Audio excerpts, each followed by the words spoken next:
Alam raya ini milik Allah. Dan semua di alam raya ini milik Allah. Maka dipilih dan dipilih itu terserah yang punya apa terserah kita. Apa terserah kriteria, apa terserah definisi. Dalam konteks kita sebagai objek diambil, tentu terserah yang punya. Kemudian Allah bilang, orang-orang itu saya pilih. Nah kalau milihnya Allah berdasar kepunyaan, tentu Allah boleh dong memilih orang yang sebetulnya berstatus dolim. Ya tapi ya tetap dia dolim, tapi ya tetap dipilih. Kenapa ya? Karena Allah yang punya. Saya misalnya orang kaya, boleh nggak punya HP buruk? Boleh kan? Terserah saya. Saya orang kaya, beli HP mahal, medium dan paling buruk. Boleh enggak? Boleh, saya yang punya. Nggak boleh, Gus, orang kaya harus beli HP yang mahal. Yang bilang harus siapa? Nah kegoblokan kita ini seperti ini. Nak wong sugih HP ini kudu larang. Nak wong alim kudu bojone ayu. Sing kudu darani kudu ayu ku sapa? Nak maji jalan yang dumbu swarga lho kudu iku sing swargane mbam tapi kudu. Nah, kita ini sering berpikir ngatur Tuhan. Nah, Indonesia negara yang mayoritas muslim terus Islam Indonesia kudu dadi sampling Islam seluruh apa? Dunia. Ya ora usah sombong ngono ya keben. Mayoritas juga wonge kakean ngono ae ora perlu GR jadi sampling percontohan Islam internasional ora perlu ngono. Lah misale terus jadi contoh misalnya di Masjid Haram niru Jumatan ning Indonesia berangkat mbek do rokokan. Bariku teki diusep-usep nang pojok pager. Lah misalnya wong Mekah terus do ngono kabeh karena mencontoh Islam Indonesia. Kacau gak? Ora usah GR ngono biasa wae. Napa? Biasa wae. Terus misalnya mencontoh Islam Indonesia, Indonesia nak ziarah Wali Songo terus tahlilan nunggu nganti setengah jam. Lah terus raudhah dikepung ngono rak macet Mekah Madinah. Mergo agar ziarah Nabi terus lungguh apa? Sak jam. Nah ning wali sak jam ning Nabi 2 jam lah kira-kira gitu. Ya malah nganyak Kanjeng Nabi to. Nabi sekaruan afdhalul khalqi mbok dongakno wa maghfir lahu warhamhu.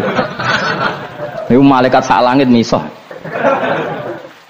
Ya Nabi kok dongakno di sepuro.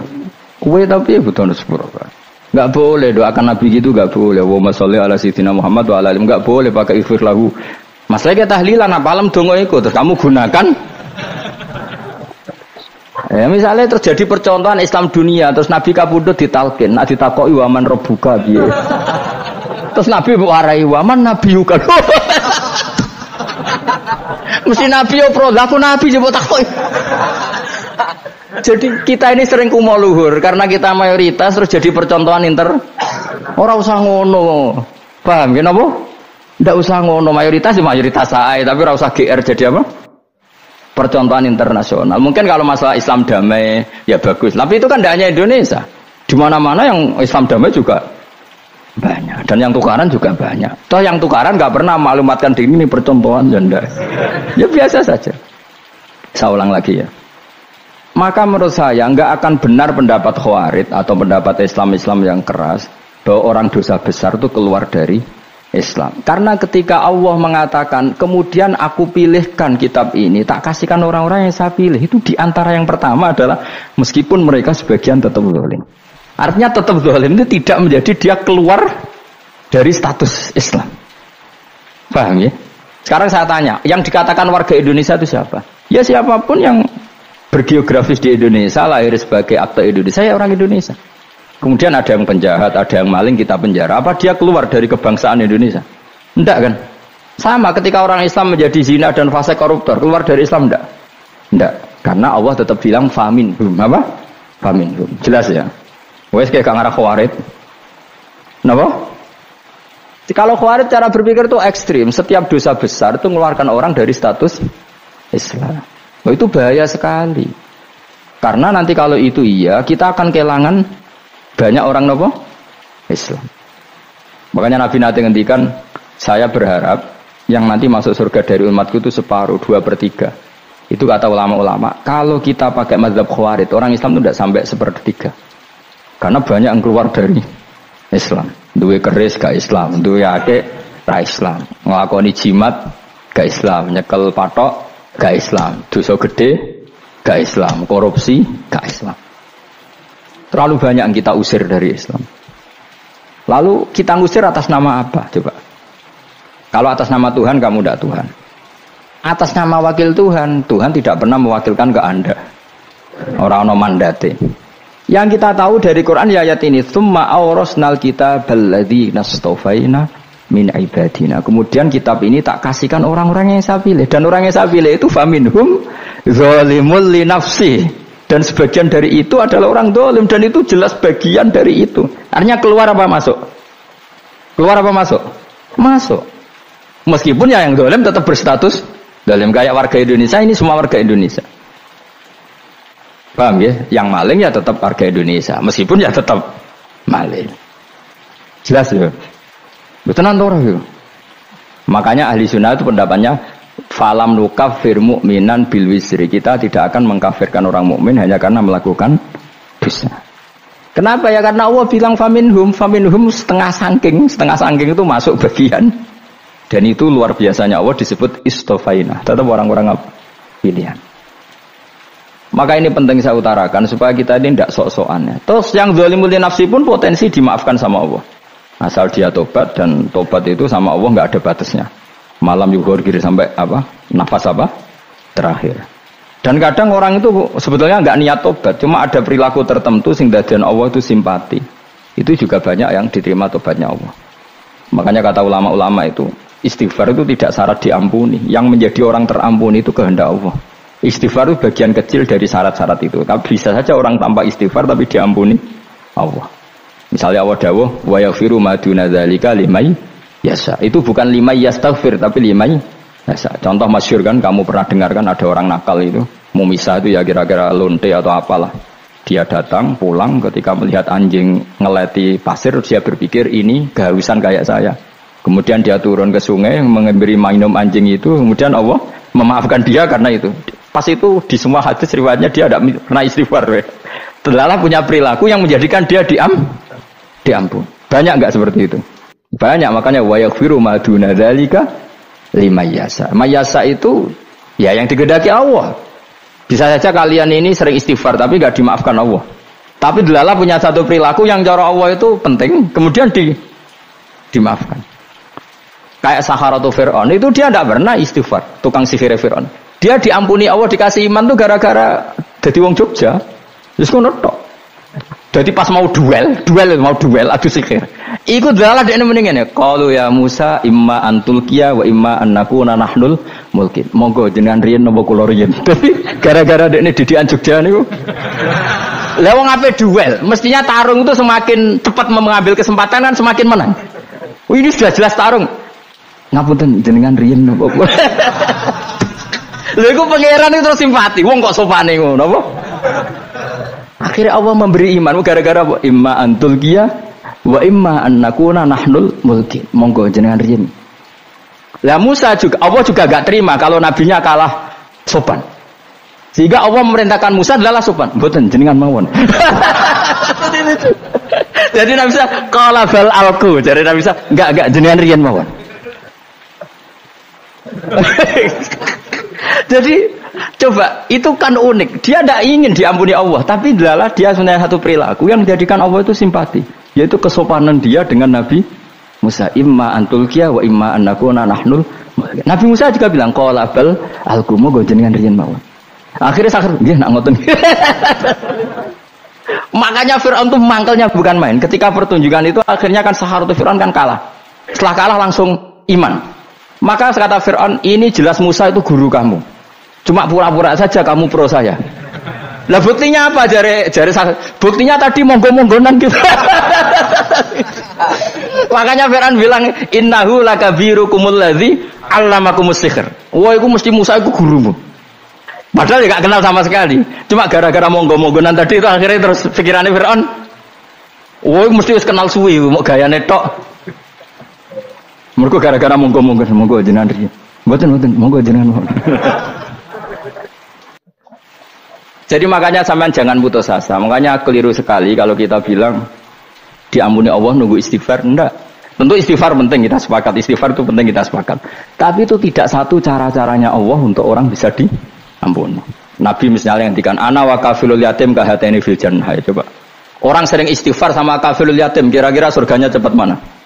Cepat kafilul yatim meskipun enggak istighfar. Kalau istighfar terus tapi medit ra karuan. Tak jamin pun rokok alamatnya medit jelas nen rokok aku roh. Jelas. Al-bakhil qaribun minan nar, jelas alamatnya deket-deket situ lah, paham ya? Wis jelas as-sakhi qaribun minallah, qaribun minan nas, baitun minan nar. Nah al-bakhil baitun minallah, baitun minal jannah, qaribun minan nar. Jadi umat itu ya deket-deket situ alamatnya sudah jelas deket-deket dengan neraka. Ana wa kafirul yatim kahataini fil. Berapa? Apa semua yang dimaafkan Allah Nabi nyebut syaratnya istighfar? Kebanyakan malah enggak. Orang alim misalnya.